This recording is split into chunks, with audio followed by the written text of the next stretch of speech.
Hello students, so welcome again math study में। मैं नरेंद्र सुथार आपका स्वागत करता हूं मैथ स्टडी में। सो बेसिकली हमने फर्स्ट चैप्टर कंप्लीट किया रेशनल नंबर। अब हमारा जो सेकंड चैप्टर है, आज के इस वीडियो लेक्चर में हम सेकंड चैप्टर स्टार्ट करेंगे, linear equation with one variable. अब ये वेरिएबल क्या है? वेरिएबल क्या है? जैसे सपोज कि मैंने कहा कि 10 kg शुगर, ये जो आपके पास क्वांटिटी है ये नॉन क्वांटिटी है। इसका मतलब आपको ये यहां से क्लियर पता लग गया कि शुगर का वेट कितना है, 10 kg है। अगर मैं यहां कहूं x kg शुगर, तो ये आपके पास क्या रहेगा? अननोन कॉन्सेप्ट है, यानी कि जिसके बारे में आप जानते ही नहीं है, वो क्या होंगे? वेरिएबल होंगे। और इन वेरिएबल्स को अननोन वेरिएबल्स से भी राइट कर सकते हैं, क्योंकि हमें इनकी वैल्यू क्या करनी होती है? फाइंड करनी होती है। सो एक छोटे से कॉन्सेप्ट से मैं आपको ये क्लियर करूंगा कि वेरिएबल्स रियल में होते क्या है और ये फाइंड कैसे होते हैं। जैसे सपोज दैट कि I goes to market and purchase some things like milk। मैंने मार्केट से 20 लीटर मिल्क है वो क्या किया? परचेज किया। 20 लीटर मिल्क मैंने मार्केट से क्या किया? परचेज किया। और मैंने उसको 500 रुपीज क्या किए? पे किए। क्लियर हुआ? मैं मार्केट गया और मार्केट से मैंने 20 लीटर मिल्क परचेज किया और उसके मैंने 500 रुपीज पे किए। तो अब आप यहां से डायरेक्ट ये बता सकते हो क्या कि 1 लीटर मिल्क की कॉस्ट क्या होगी?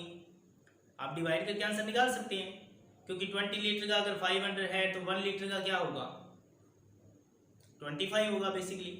तो हम क्या करते हैं, इस क्वेश्चन को बनाते हैं linear equation with one variable में। जैसे मैंने कहा कि let cost of 1 litre milk, तो 1 लीटर मिल्क की कॉस्ट मैंने क्या लेट की? x रुपीज, क्योंकि यहाँ पे वैल्यू अननोन है। आप मार्केट गए, आपने परचेज किया, आपने अमाउंट पे कर दी, बट आप जब घर आए तो आपने सोचा कि मैंने अमाउंट तो पे कर दी, बट मुझे जो ये मिल्क है वो पर लीटर की कॉस्ट क्या रही है, ये आपको फाइंड करना है। सो मैंने लेट किया कि कॉस्ट ऑफ 1 लीटर मिल्क क्या होगी? x होगी। 1 लीटर की कॉस्ट x है, तो बताओ 20 लीटर की कॉस्ट क्या होगी? कि हमारे पास कॉस्ट ऑफ 1 लीटर है वो x है, तो कॉस्ट ऑफ 20 लीटर क्या होगी? 20 इंटू x। तो आंसर क्या होगा आपका? 20x rupees. क्या होगा? 20x rupees. बट ये यहाँ अननोन है, पर हम एक बात कह सकते हैं कि ये जो 20x रुपीज है ये टोटल किसके इक्वल होंगे?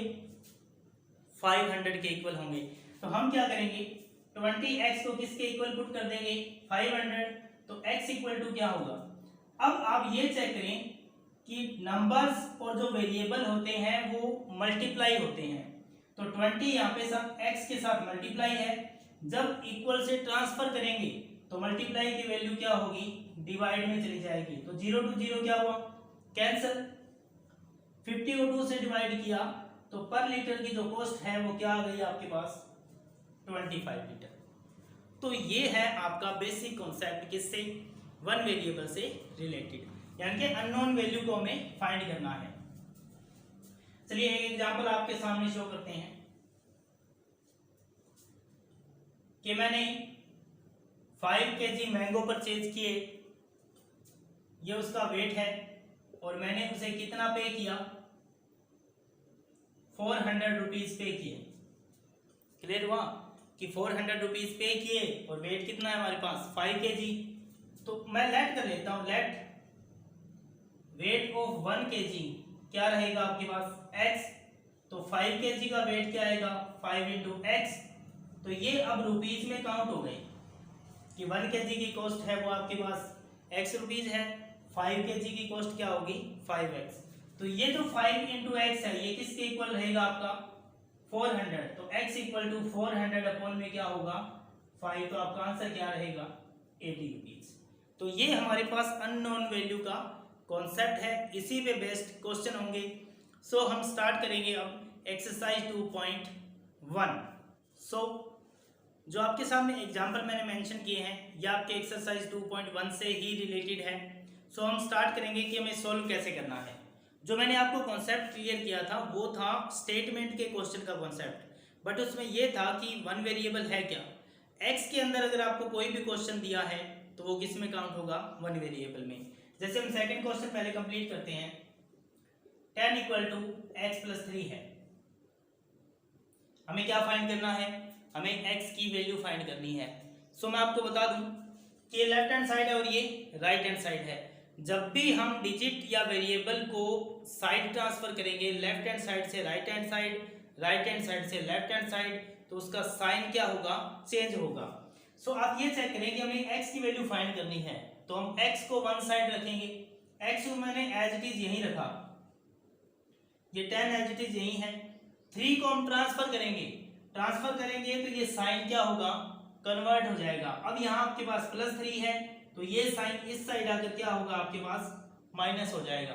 तो 10 में से 3 माइनस करेंगे तो x की वैल्यू क्या रहेगी, आपके पास 7 रहेगी। सो x इक्वल टू 7। और अगर आपको ये चेक करना है कि हमारा आंसर रॉन्ग है या राइट है, तो x की वैल्यू जो 7 है वो यहाँ पुट कीजिए, इक्वल टू आपका आंसर 10 आना चाहिए। अगर हम यहाँ 7 पुट करते हैं तो 7 प्लस 3 कितना होगा, 10 हो जाएगा। तो लेफ्ट हैंड साइड और राइट हैंड साइड क्या होगी, इक्वल हो जाएगी। सो एग्जांपल फर्स्ट, इससे रिलेटेड आपको क्वेश्चन बुक में मिल जाएंगे मेंशन किए हुए। सो आपको कॉन्सेप्ट क्लियर करना है। 2x अपॉन में x प्लस 6 इक्वल टू क्या है, 1 है। अब इस कॉन्सेप्ट को हम सॉल्व करेंगे तो हम डायरेक्ट इसे सॉल्व नहीं कर सकते, हम क्या करेंगे, 1 के अपॉन में क्या राइट कर देंगे, 1। अब हम क्रॉस मल्टीप्लाई करेंगे, कैसे कि 2 को मैंने x से मल्टीप्लाई किया तो वैल्यू क्या हुई मेरे पास 2x, x प्लस 6 को 1 से मल्टीप्लाई करेंगे तो सेम वैल्यू राइट की होगी, क्योंकि किसी को अगर 1 से मल्टीप्लाई करें तो वो वैल्यू सेम आएगी। अब आपको क्या फाइंड करना है, x की वैल्यू, तो 6 को यहीं रखेंगे, x को ट्रांसफर कर देंगे। ये x क्या है आपके पास, पॉजिटिव है, इस साइड आएगा तो नेगेटिव हो जाएगा। ये 2x है, ये 1x है, 2x में से 1x माइनस करेंगे तो आपका आंसर क्या रहेगा, x रहेगा। तो x की वैल्यू आपके पास क्या रहेगी, 6 रहेगी। x 1 कैसे है ये बता दूं, अगर आपके पास डायरेक्ट x है, इसका मतलब इसके साथ 1 ऑलवेज मल्टीप्लाई होता है, तो आप इसे क्या रीड करोगे, 1x। तो 6 equal to 2x minus x, तो x इक्वल टू क्या होगा, 6 आपका आंसर रहेगा। So 7 number example, 5 minus 3 5y plus 2 equal to 4, 7 minus 3y plus 1। So basically हमने जो प्रीवियस वीडियो है उसमें एक बोर्डमास का रूल किया। बोर्डमास का रूल क्या कहता है, ब्रैकेट ऑफ, यानी कि ब्रैकेट के बाहर अगर कोई वैल्यू है तो उससे हम क्या करेंगे, मल्टीप्लाई करेंगे। तो 5 आपके पास एज इट इज रहेगा, ये 3 है, बट ये 3 किसका है, आपके पास माइनस है। और जब भी आप ब्रैकेट से बाहर माइनस हो तो ब्रैकेट के अंदर जो भी साइन है वो क्या होगा, चेंज हो जाएगा। कैसे, 3 को पहले 5 से मल्टीप्लाई किया, क्या हुआ, 15 हो गया। अब ये माइनस का 3 है और ये प्लस का 5 है, तो प्लस माइनस माइनस। 3 को मैंने मल्टीप्लाई किया 2 से, सॉरी 3 को 5 से मल्टीप्लाई करेंगे 15, और इसके साथ में y है वो वेरिएबल रहेगा। फिर हमने 3 को किससे मल्टीप्लाई किया, 2 से, 3 2 जा 6।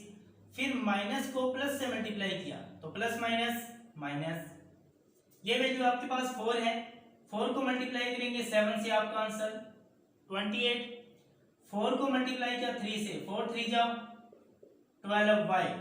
अब ये 4 पॉजिटिव है और ये 3 नेगेटिव है, तो प्लस माइनस माइनस, और प्लस में आपके पास क्या है, 1 है।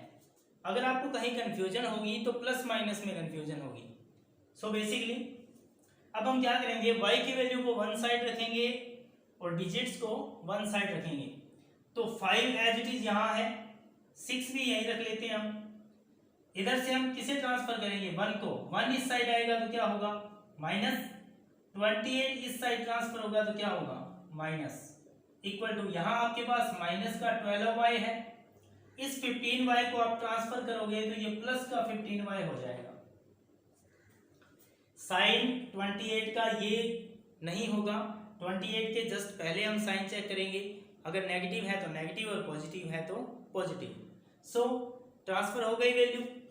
अब आप ये चेक करो कि माइनस माइनस की वैल्यू कौन सी है, 1 2 3, ये 3 वैल्यू माइनस की है तो 5 एज इट इज रहेगा, 6 और 1 7, 7 और 28 कितना होगा आपके पास 35, और वो भी वैल्यू क्या रहेगी माइनस, इक्वल टू 15 में से हम 12 माइनस करेंगे तो हमारा आंसर क्या रहेगा 3y, और 3y वैल्यू आपके पास पॉजिटिव रहेगी क्योंकि 15y है वो 12y से क्या है ग्रेटर है। ये माइनस कैसे हुआ, वेरिएबल कभी माइनस नहीं होंगे, 15 में से मैंने 12 माइनस किया, वेरिएबल सेम रहेगा।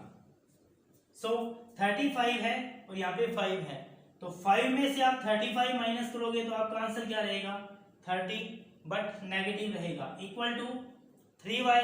तो आपके पास y की वैल्यू क्या होगी, जैसा कि मैंने पहले कहा कि वेरिएबल के साथ कोई भी डिजिट है वो मल्टीप्लाई में होता है, तो अभी यहाँ पे 3 मल्टीप्लाई है, ट्रांसफर करोगे तो वो डिवाइड में आ जाएगा, तो 3 से डिवाइड करेंगे तो आपका आंसर रहेगा -10। क्लियर हुआ, तो y की वैल्यू क्या रहेगी आपके पास -10 रहेगी। सो नेक्स्ट एग्जांपल इसी का 8th क्वेश्चन है ये 2.1 का, 2y + 5/3 26/3 - y। तो हम क्या करेंगे, y को लेफ्ट हैंड साइड ट्रांसफर करेंगे, 5/3 को राइट हैंड साइड ट्रांसफर करेंगे, तो 2y एज इट इज रहेगा, y को ट्रांसफर करेंगे तो y पॉजिटिव हो जाएगा, यहाँ आपके पास 26/3 है, 5/3 को ट्रांसफर करेंगे -5/3 होगा। सो 2y एंड y का मीन क्या हुआ आपके पास यहाँ पर 1y है, तो 2y एंड 1y कितना हुआ 3y, इक्वल टू इन दोनों का एलसीएम सेम रहेगा। सो 26 में से 5 माइनस करो आप, 3y इक्वल टू 21/3, और 21 को अगर 3 से डिवाइड करें तो हमारा आंसर क्या रहेगा 3 7 जा 21। सो 3y इक्वल आपके पास क्या है 7 है, तो y की वैल्यू फाइंड करनी है, 3 मल्टीप्लाई में है तो इक्वल से ट्रांसफर करेंगे तो डिवाइड में वैल्यू आएगी। सो y का आंसर रहेगा हमारा 7/3। ये एक बेसिक सा कॉन्सेप्ट है जिसमें हमें वेरिएबल की वैल्यू फाइंड करनी है। सो आप इस कॉन्सेप्ट को चेक करें, इन क्वेश्चन को बार बार आप रिपीट करें, रिवाइज करें, इसी के बेस पर आपके एक्सरसाइज 2.1 के क्वेश्चन सॉल्व होंगे। So thank you and have a nice day.